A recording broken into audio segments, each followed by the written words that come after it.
heroism and courage as a Chicago man saves another man's life. That man being hailed as a hero for jumping onto the CTA tracks and risking electrocution. He risked his own life to pull a man off of that dangerous third rail. No, I just seen it as another person, a human needing help. And you're the one guy out of everybody on that platform that jumped down there and helped that man and saved his life.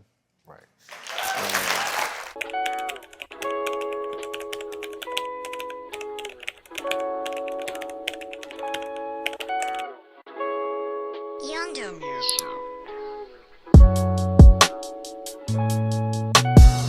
I'm Anthony Perry. I'm 23 years old. I'm from Chicago, Illinois. I went to high school in Oak Lawn, Richards. I went to college in Lau at Benedictine University. In high school, many will know and remember me as football and star athlete. Very funny guy, very active and very extroverted. Back in 2019, I made a pretty significant mark in my athletic career. I scored a 101-yard interception, pick six, pretty much got my name out there. I chose not to play football for my college experience. Instead, I chose to go the track route. Back in 2020, I was a COVID baby, as they would say. We didn't have prom coming out of high school. We didn't have a formal graduation. We had a different experience compared to everyone else who just graduated high school. In 2020, I started my academic journey at Benedictine University. I was a track athlete. We didn't have a track coach because our track coach had just left, so I didn't get a chance to have a track season. At the end of my first semester, I had financial troubles, which hindered me from continuing on another semester, so I was forced to drop out. After I dropped out of school, I ended up going to work at a gym, and then I worked at a grocery store overnight. While working at this grocery store, I faced hardship. I didn't have a car. It forced me to take public transportation.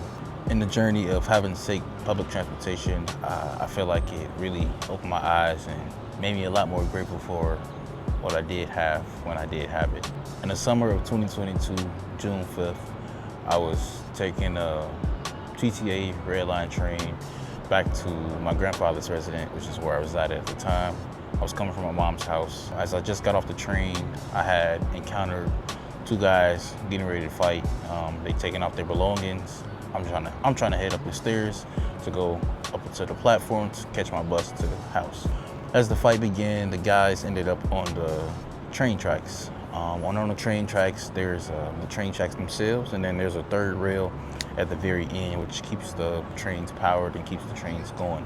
One of the gentlemen ended up on the third rail, which is the electrified, known to be 600 volts. And at the time, the train was still stopped. The train was still sitting there.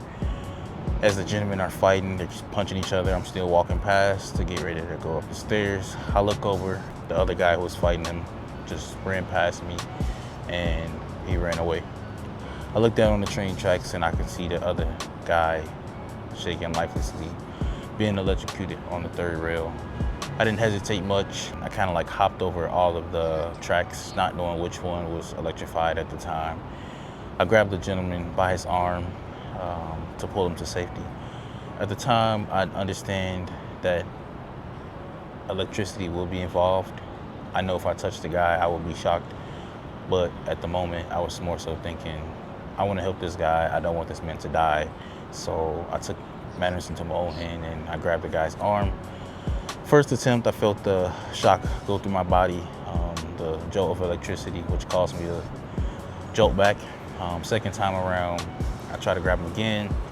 Same thing, I felt the electricity go through my body, and it really sparked me on that second time, like, yo, I don't know if I'm gonna be able to grab him and let go.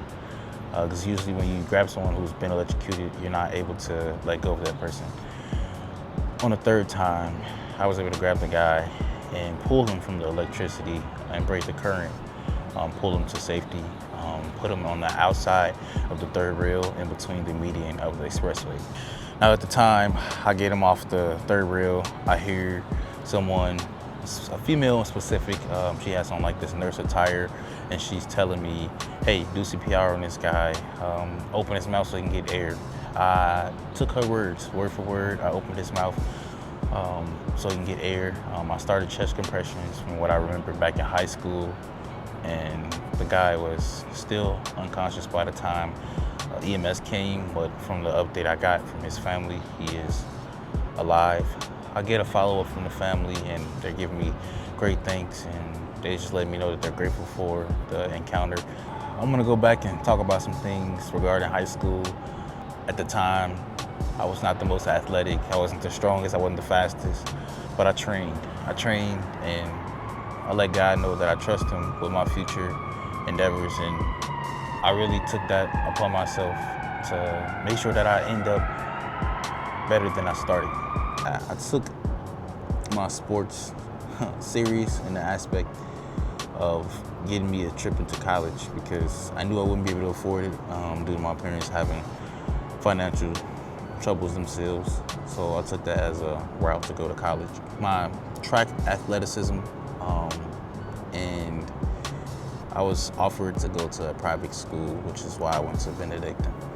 For my track experience, I remember all the way back into 6th grade, people called me slow, people laughed, but I definitely trained hard, and I prayed to God to allow me to conquer myself and to block out the negative words spoken against me, and I ended up being on top for the most part. I went to state for the 200-meter dash and track.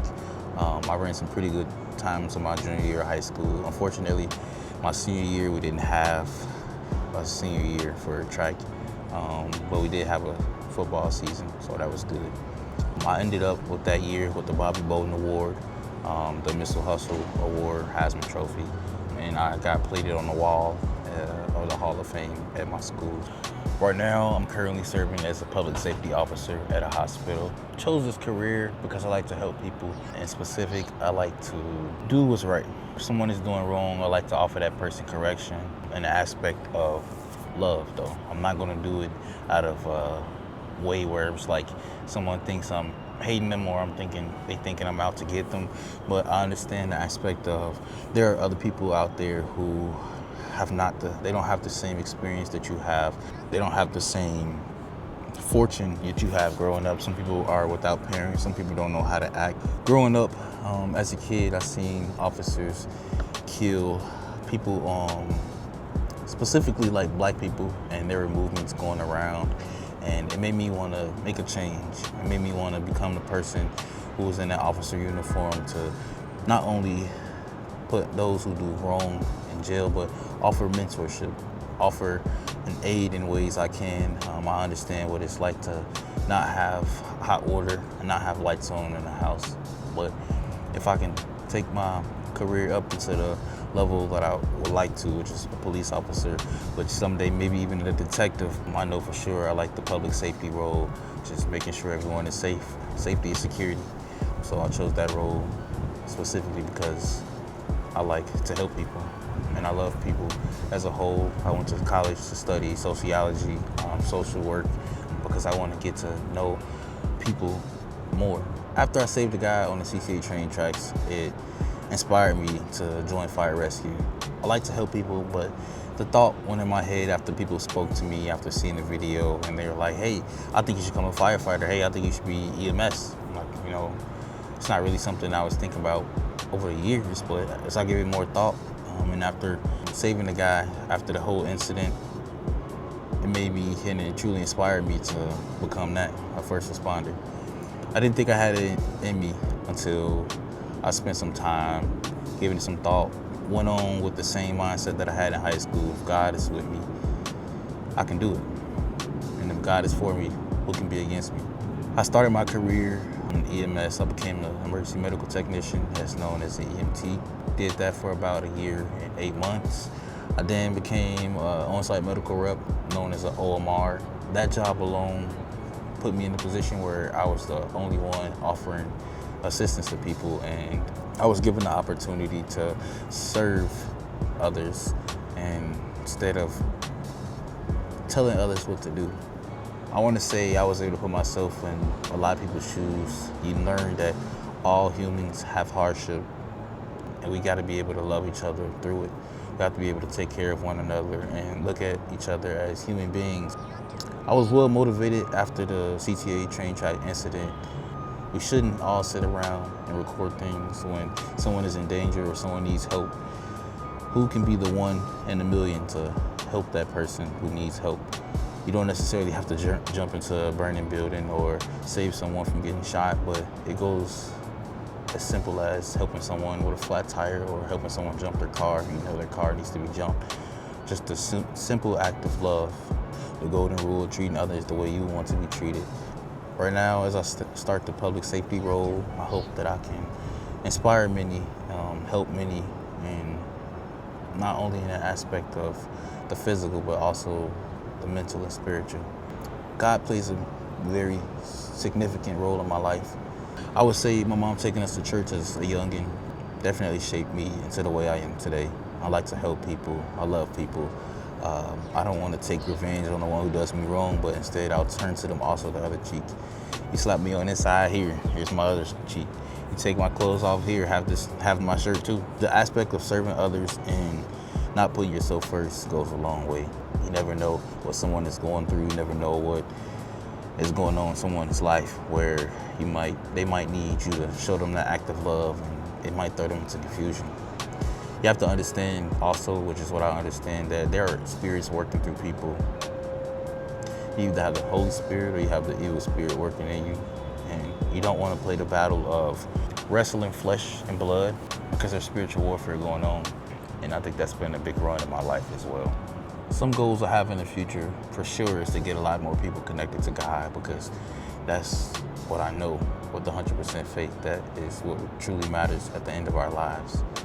We don't want to be the person to die and figure out in the spiritual realm that it was all true. There was a God, and God had a purpose for us.